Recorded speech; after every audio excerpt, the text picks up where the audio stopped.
안녕하세요. 오늘부터 우리는 다시 구약으로 돌아와 에스라서를 주님의 은혜로 함께 나누고자 합니다. 마가복음을 통해 받았던 어제까지의 은혜를 기억하면서 이제 하나님께서 이스라엘 백성을 통해 주시는 회복의 은혜, 그리고 신앙으로 돌아서는 그 놀라우신 역사를 통해서 주시는 복을 누리는 귀한 말씀의 은혜가 있기를 소원합니다. 에스라서는 에스라 선지자에 의해서 쓰여진 책으로 볼 수 있고 1, 2차 예루살렘으로 돌아온 백성들의 신앙개혁을 주도했던 에스라 선지자가 하나님의 정말 개혁과 또 성전 재건의 역사를 기록하면서 이 성벽 재건을 방해했던 많은 이 사건들을 다시 한번 믿음으로 극복하는 그런 모습을 보여주고 있습니다.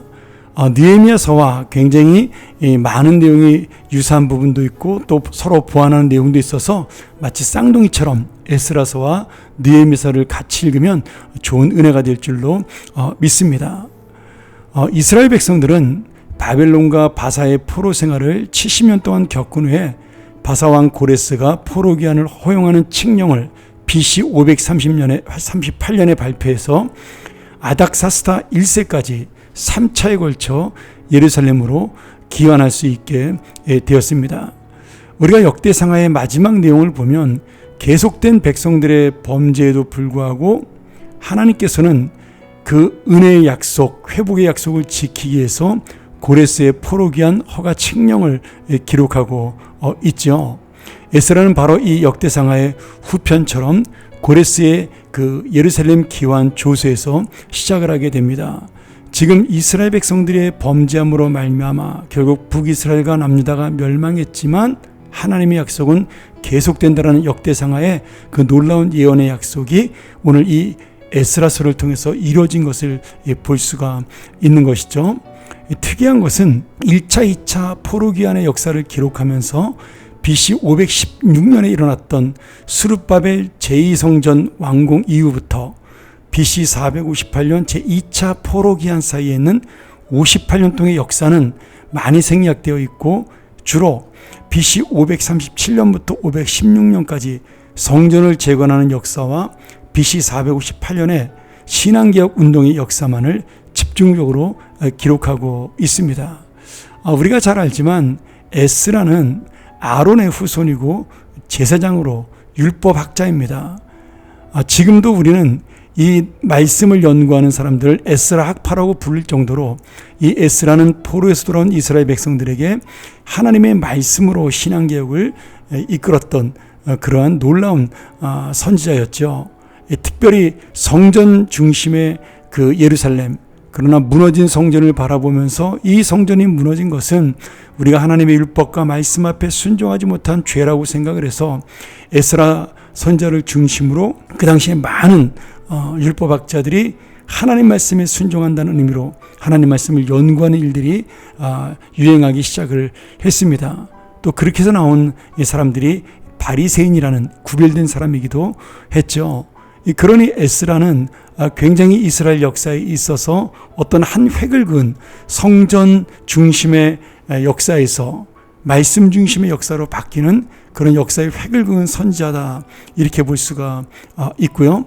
특별히 성전 개혁 운동의 역사만을 집중적으로 기록하는 이유는 이 신앙개혁 운동 그리고 말씀 개혁 운동을 회복해야, 거기서 다시 우리가 하나님 앞에 회개해야 주님의 참된 부흥을 누릴 수가 있다는 제사장 나라의 회복과 그리고 하나님에 대한 놀라운 열망을 가르치고 있다는 것을 볼 수가 있습니다. 이스라엘 백성들은 예루살렘으로 돌아온 후에 여러 가지 어려움과 대적들을 만났지만 결국 성전을 재건하고 또 느헤미야와 함께 예루살렘 성벽을 다시 복원하게 되고 신앙의 부흥운동을 통해 선민국가요 제사장 나라의 회복을 원했습니다. 비록 예전에 다윗과 솔로몬의 영광을 되찾지는 못했지만 정말 그 나라의 어떤 힘과 국력보다 더 중요한 하나님 나라의 운동, 신앙의 개혁운동을 주도하면서 하나님이 기뻐하시는 나라, 하나님의 마음에 드는 나라로 정말 이 새롭게 된 이스라엘을 재건하는 노력을 기울인 거죠. 오늘 그래서 우리 이 말씀을 보면서 깨달아야 될 것이 있다면 우리의 말씀이 삶의 실천 그리고 성전 중심의 신앙을 넘어서 우리의 삶으로 이어지는 영적 예배로 넘어가지 않는 한 우리의 예배는 죽은 예배가 될 수밖에 없고 하나님을 기쁘시게 할 수 없다는 사실을 다시 한번 깨닫게 됩니다. 오늘 그래서 특별히 7장부터 10장에 나오는 신앙 제공 운동과 대각성 운동, 이것을 우리가 유심히 보면서 정말 이스라엘 백성들이 어떻게 하나님의 그 백성이 되기 위한 정말 안타까운 노력과 그 다음에 성숙되는 그 신앙을 보면서 하나님의 섭리를 기다리는 그 신앙을 이 말씀을 통해 볼 수가 있습니다.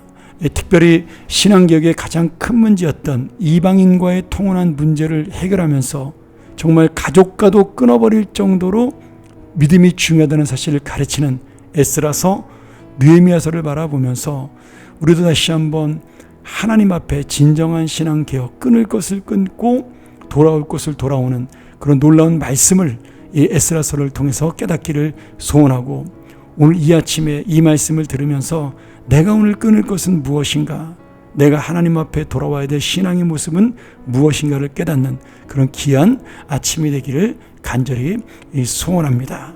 우리 함께 기도하겠습니다. 하나님 아버지, 오늘 우리는 에스라서를 시작하기에 앞서 그 배경과 또 에스라서의 중요성에 대해서 함께 나누었습니다. 주님께서 주신 이 말씀, 에스라를 통하여 하나님의 말씀에 순종하는 것이 살기이다라는 이 귀한 은혜를 우리가 기억하며 내가 주님 앞에, 말씀 앞에 세상의 것을 끊어버리고 하나님의 것을 되찾는 우리의 삶이 될 수 있도록 인도하여 주시옵소서. 하루하루 그러한 삶으로 나아가는 믿음의 사람으로 살아갈 수 있도록 축복하여 주시옵소서. 예수님의 이름으로 간절히 기도합니다. 아멘.